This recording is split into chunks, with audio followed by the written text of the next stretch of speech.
In this video, we'll talk about the lore of the unknown forest, the all-knowing birds, and how to navigate life when we don't always know what is true. Thanks for watching.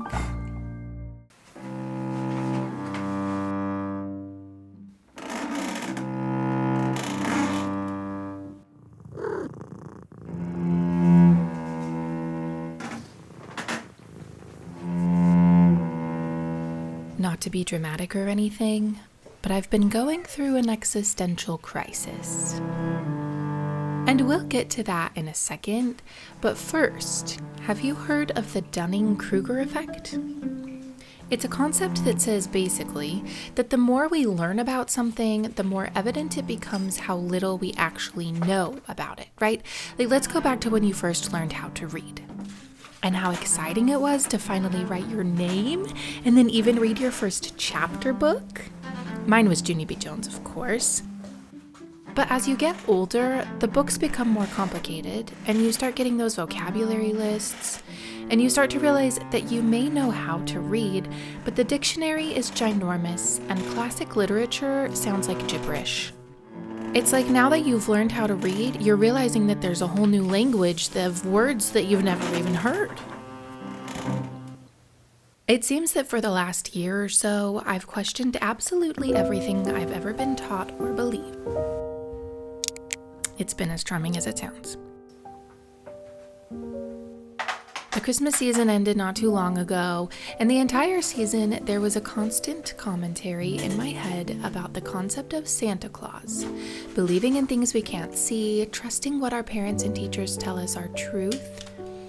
The more I learn about the world, the more questions I have about the world. And let's just let go of the idea of learning about truth for a second, because some of the truths we're taught are dependent on someone else's perception of reality. Like, have you ever talked to your siblings about what life was like growing up? It's like you had completely different childhoods, even though you lived in the same house. And then I think a step further about all of our history books and how those are based off of limited perceptions of what actually happened in the world and what stories and events were never actually told. We base everything off of science and studies until a new study comes out to prove it wrong, and we question everything we thought we knew. And don't even get me started on dinosaurs or conspiracy theories. Those send me spiraling, but I can't stop watching them. Explain that. I read some near-death experience books, wholeheartedly studied religious texts, and considered myself a very spiritual person. In the past, my religion was my entire identity, but through this charming little life crisis, I've come to fall back to my spirituality and leave bits of the religion part behind, if that makes sense. When you look at your foundation and you remove everything else you believe that's based on someone else's perception of reality, what do you have left?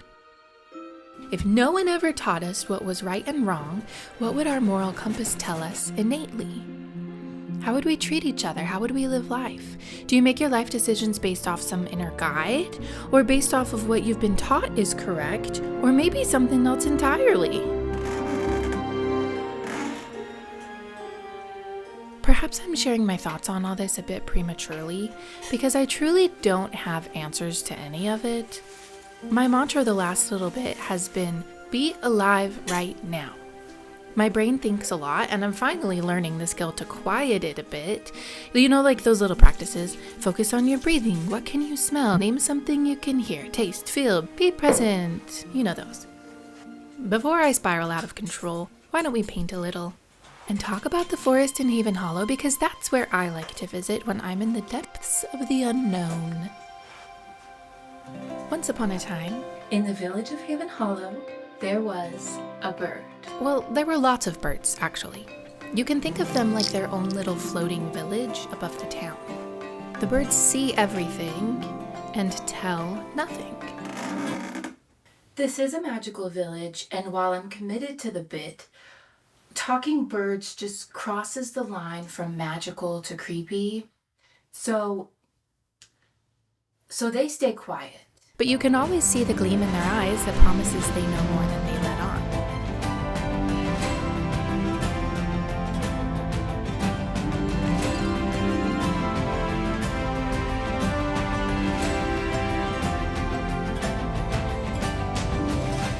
They do meddle a bit, though.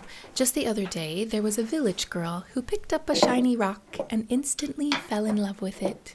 And heaven knows that nothing parts a girl from the rocks that call to her heart, okay? So she put the rock in her pocket.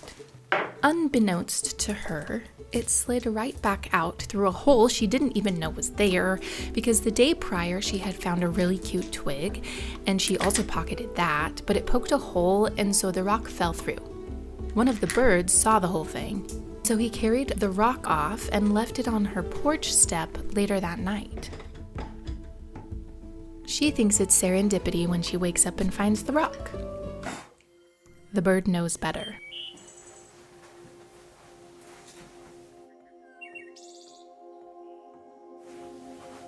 If you were eating lunch at the town gazebo and saw a bird and followed that bird, your journey might take you north, past the river and into the haze of the unknown forest.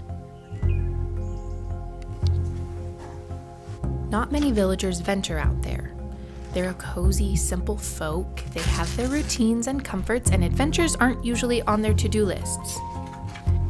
Granny Leia, the green witch who lives on the outskirts of town, visits parts of the forest for scavenging, along with a couple of the more mysterious souls who dwell in Haven Hollow, but for the most part, the forest is a mystery all its own. The villagers share a lot of lore about the forest, everything from potentially dangerous magical creatures to the rumor of a special species of butterfly. This is the majestic four-toothed night glider.